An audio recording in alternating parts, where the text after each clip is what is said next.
Salam budaya, selamat datang di channel Kawruh Wisesa Jati, The Law of Attraction versi Jawa. Bersama saya Agung Trisnadi. Kali ini kita akan membahas tentang mekanisme kehendak. Mekanisme kehendak itu ada 3 unsur. Apa saja nanti kita akan bahas satu persatu. Namun dalam video ini saya akan membahas tentang unsur yang pertama, yaitu karso atau keinginan atau kehendak. Nah, keinginan itu keinginan sejati itu seperti apa? Karena kita bisa menginginkan apa aja, ingin begini, ingin begitu, ingin itu banyak sekali. Nah, bagaimana mengenali apakah benar-benar ini keinginan? Simak penjelasan saya selanjutnya, tapi jangan lupa untuk subscribe, like, dan komen. Sekalian bunyikan lonceng supaya Anda akan bisa terus mengikuti informasi-informasi yang terbaru dari channel ini.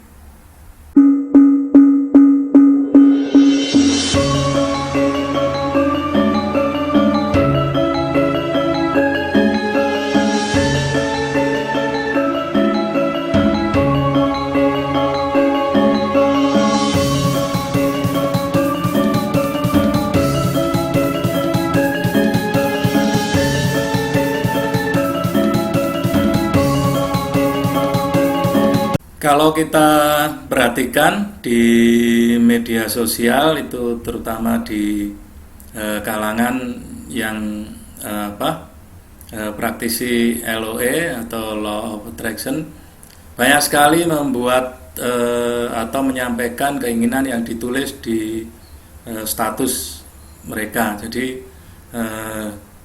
ingin apa, ingin ini, ingin itu. Jadi seperti itu. Dan ini makin marak ketika musim tahun baru ya. Banyak sekali yang membuat resolusi di tahun ini, saya pengen begini, saya pengen begitu. Nah, kalau kita kaji lebih dalam, apakah benar itu keinginan yang disampaikan itu adalah benar-benar menjadi keinginan yang sejati atau keinginan sebenar-benarnya keinginan, atau dia benar-benar menginginkan hal tersebut. Karena banyak kita hanya menyampaikan keinginan itu hanya sebatas katakanlah itu nafsu atau pengaruh dari penglihatan kita. Misalnya pengen beli mobil, pengen beli rumah, atau pengen punya rumah, pengen dapat jodoh dan sebagainya. Nah, apakah itu menjadi keinginan yang sejati atau keinginan yang sebenarnya? Itu harus kita refleksi. Jadi kita harus kenali apakah keinginan itu benar-benar keinginan dari hati nurani. Karena seringkali kita mengucapkan doa, membuat resolusi, menyatakan keinginan, tetapi kita sendiri melupakan atau bukan benar-benar keinginan yang sebenarnya. Lalu apakah keinginan-keinginan seperti itu bisa terkabul atau terwujud? Ya, kalau bicara masalah terkabul atau terwujud itu ada di hak prerogatifnya Tuhan yang nanti akan mengabulkan. Cuma masalahnya kapan waktunya, dan kira-kira dalam waktu dekat atau tidak, itu tidak bisa diprediksi. Karena seringkali yang membuat pernyataan, yang membuat keinginan itu malah dalam waktu singkat sudah lupa apa yang diinginkannya, apa yang menjadi doanya. Nah, itu sebetulnya bukan benar-benar sebuah keinginan. Karena keinginan sejati itu adalah keinginan yang kita mau benar-benar untuk mewujudkannya. Jadi yang kita mau berjuang untuk mewujudkannya.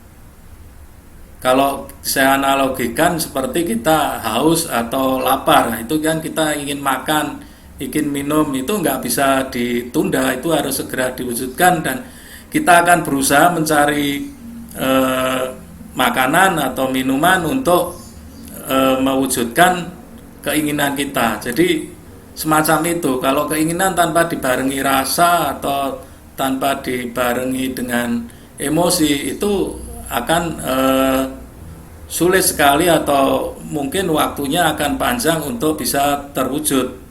Kemudian bagaimana keinginan itu bisa terwujud kalau kita sendiri tidak meyakini bakal terwujud?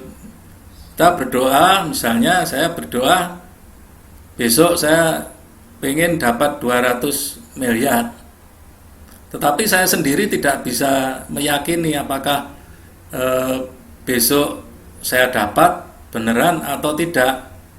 Itu ya akan susah terwujudnya. Jadi kalau keinginan itu hanya sekedar saya ingin ini, saya ingin ini, itu, atau saya pengen punya rumah tahun ini, tapi kalau di dalam keyakinan kita itu apakah nanti tercapai atau tidak, atau malah kalau tercapai syukur, enggak ya sudah, enggak apa-apa. Nah, itu perlu dipertanyakan apakah benar-benar itu keinginan yang sejati, permintaan yang benar-benar. Karena keinginan yang sejati itu pasti akan diperjuangkan. Itu dari dasar rasa ya, dari perasaan itu pasti akan diperjuangkan. Yang berikutnya, keinginan yang kita sampaikan itu apakah kita meyakini bisa tercapai? Itu yang jadi problem. Kita pengen dapat atau bisa beli rumah, tapi kita tidak yakin.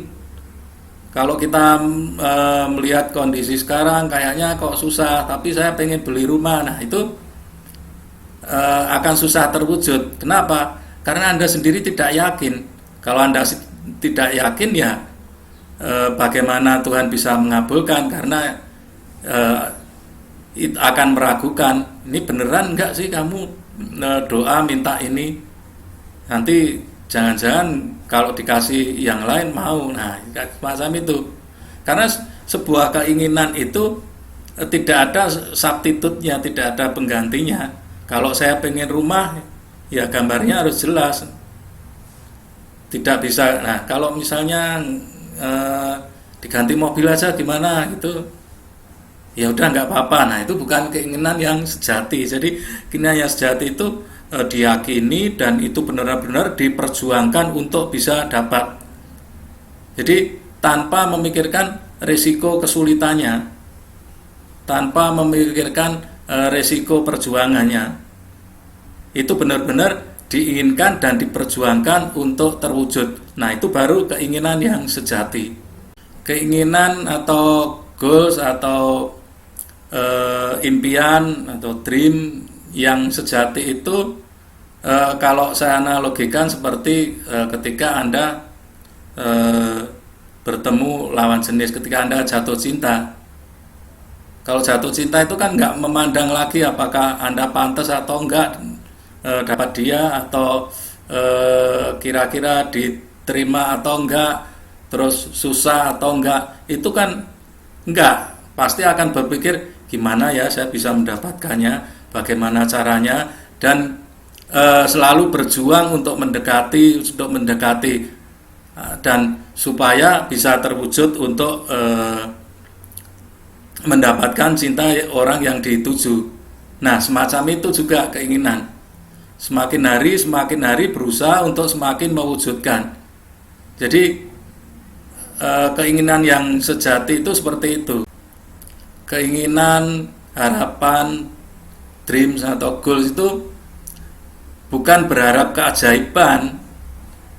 Saya pengen dapat rumah, saya pengen beli mobil. Kita tidak berharap keajaiban terus tahu-tahu ada orang atau tahu-tahu kita punya. Itu tidak bisa, tetap harus dibarengi dengan usaha. Nah, dengan the law of attraction versi Jawa atau Kawruh Wisesa Jati, itu kita mempengaruhi alam supaya kita akan mendapatkan kondisi dan situasi yang semakin mendekatkan dengan mimpi atau keinginan kita itu. Jadi tetap saja berusaha itu wajib hukumnya, karena tidak ada pencapaian tanpa usaha. Jadi tetap dengan usaha. Nah, fungsi dari the law of attraction atau fungsi dari Kawruh Wisesa Jati ini adalah mempermudah dan mempercepat. Walaupun mungkin prosesnya tidak disangka-sangka, bisa dibilang ajaib, tetapi kita tidak berharap keajaiban. Kita hanya mensugesti diri dan alam supaya permohonan, doa, harapan, cita-cita itu bisa terwujud. Keinginan itu juga harus jelas dan pasti serta spesifik. Jadi ketika nanti membuat visualisasi atau membuat cipta itu akan jelas wujudnya. Jadi misalnya kalau Anda pengen rumah, ya rumahnya seperti apa, gambarnya jelas. Jadi kalau dulu orang membuat gambarannya itu pakai angen-angen, nah sekarang bisa dengan visualisasi foto atau video. Nah, supaya nanti kita dalam berusaha itu jelas arahnya, dan untuk pemrograman di alam bawah sadar dan alam semesta itu akan jelas pengkondisiannya nanti, supaya ketika alam itu merespon akan mengkondisikan itu mewujudkan jelas dan semakin mempercepat untuk tercapainya. Jadi kesimpulannya adalah kenapa banyak orang mempraktekkan LOE itu tidak tercapai, ya karena itu bukan keinginan yang sejati, sehingga gambar yang ada di alam itu tidak jelas. Nah, kalau tidak jelas juga alam meresponnya akan lambat. Ya mungkin akan terwujud, tapi akan lama sekali. Nah, disitulah kuncinya. Jadi sebelum Anda membuat sebuah resolusi, membuat keinginan atau berdoa, itu benar-benar bahwa itu adalah keinginan yang sejati, keinginan yang benar-benar Anda harapkan, Anda ingin berusaha untuk mewujudkan. Nah, itu baru akan cepat sekali terwujud dan akan sukses Anda dapatkan. Demikian sekilas tentang karso atau karsa atau doa, cita-cita, dan harapan. Cobalah Anda menggali lebih dalam lagi tentang harapan Anda.